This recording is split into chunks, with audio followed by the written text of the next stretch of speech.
তো হ্যালো বন্ধুরা, আশা করি তোমরা সকলে অনেক ভালো আছো। তো আবার চলে আসলাম নতুন একটি ভিডিও নিয়ে। তো আমাদের আজকের ভিডিওটা হইতে চলেছে আর্টিকেল নিয়ে। তো আজকে আমি তোমাদেরকে শেখাবো কিভাবে তোমরা আর্টিকেলটা খুব ভালো সহজে মনে রাখতে পারবা এবং সবকিছু খুব সহজেই অ্যান্সার করতে পারবা। তো চলো দেরি না করে ভিডিওটা শুরু করি।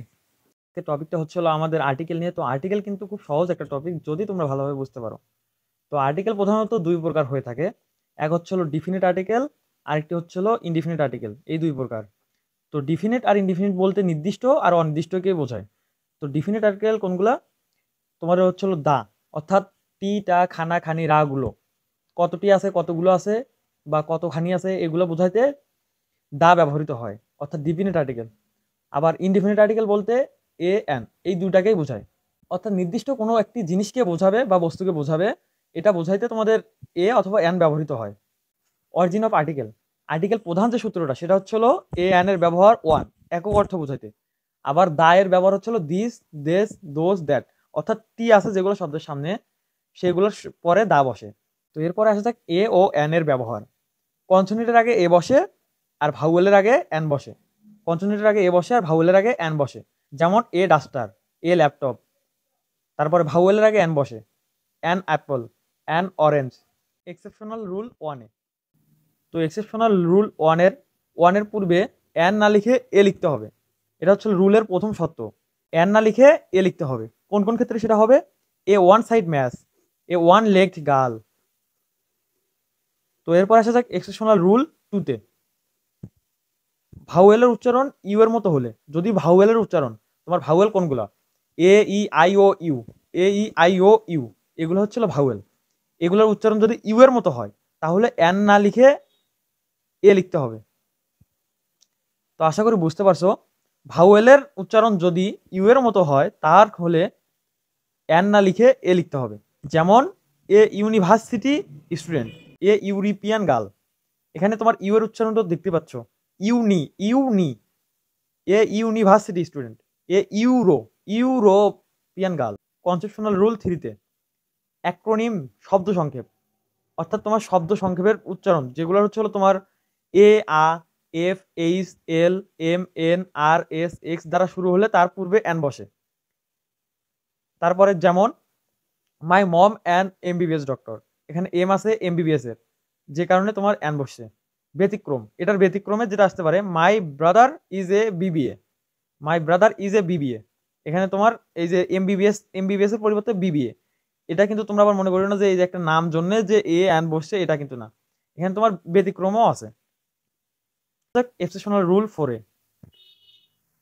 এক্সেপশনাল রুল ফোরে তোমার হচ্ছিল এইচ প্লাস ভাউয়েল বিশিষ্ট ওয়ার্ড, অর্থাৎ ডাব্লিউএইচ ওয়ার্ড প্লাস ভাউয়েল বিশিষ্ট ওয়ার্ড। এ ফোর ওয়ান এর উচ্চারণ সাইলেন্ট বা উজ্জ্ব থাকলে সেই ওয়ার্ডটির পূর্বে এ না লিখে অ্যান লিখতে হয়। যেমন an hour, an honest, an their. তো এরপরে নাউন চেনার উপায়।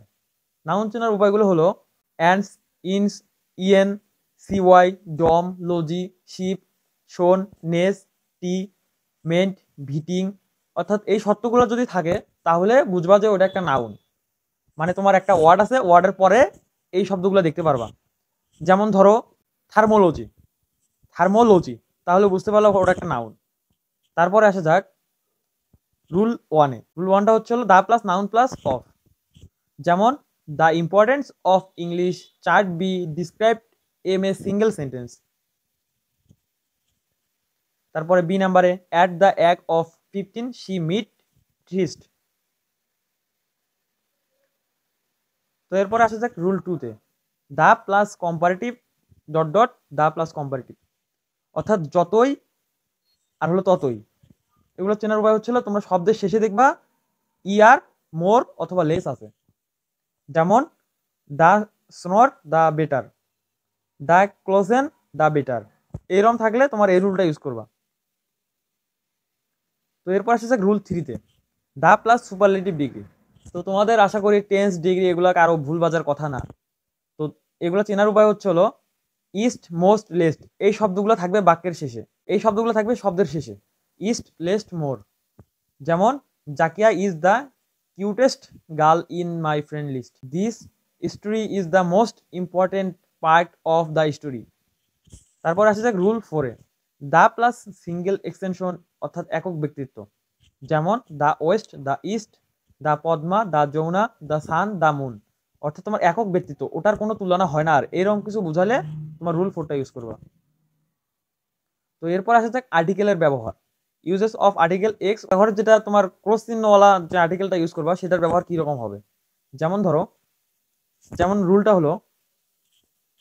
হলো ক্রস প্লাস প্রোনাউন অথবা verb plus consonant plus interjection plus adverb, এগুলো থাকলে তোমরা ওখানে এই যে ক্রস চিহ্নটা ব্যবহার করবা। যেমন ডট আছে এখানে, she is very important to cross me, এখানে কিন্তু প্রথমে ক্রস ছিল, এখানে ক্রস ছিল। She is very important to me, এখানে তোমার শি একটি প্রোনাউন, মি একটি নাউন, যে কারণে এখানে তোমার নাউন প্রোনাউনের সামনে আর্টিকেল ক্রস ব্যবহৃত হয়েছে। তো এরপরে আমিন will cross works with the man, এখানে তোমার ওয়ার্কস একটি হচ্ছিল ভার্ব, যে কারণে তোমার এখানে ক্রস ব্যবহৃত হয়েছে। তো সি নাম্বারে Zakia did the work cross accurately, Zakia did the work dot accurately, এখানে তোমার অ্যাকুরেটলি একটি হচ্ছিল অ্যাডভার্ব, যে কারণে এখানে ক্রস ব্যবহৃত হয়েছে। I have been seen very সিমরেট চাইল্ড, তো তোমার এখানে যেটা মনে রাখতে হবে সেটা হচ্ছে নাউন এবং অ্যাডজেক্টিভের সামনে আর্টিকেল বসে, নাউন আর হচ্ছে অ্যাডজেক্টিভের সামনে আর্টিকেল বসে, অর্থাৎ এ এন্ড দা বসে, এই তিনটা বসে। তো ধন্যবাদ সবাইকে আজকের ক্লাসটি করার জন্য। সেই পর্যন্ত সকলে ভালো থাকো, আবারও দেখা হবে নতুন কোনো এক ভিডিওতে।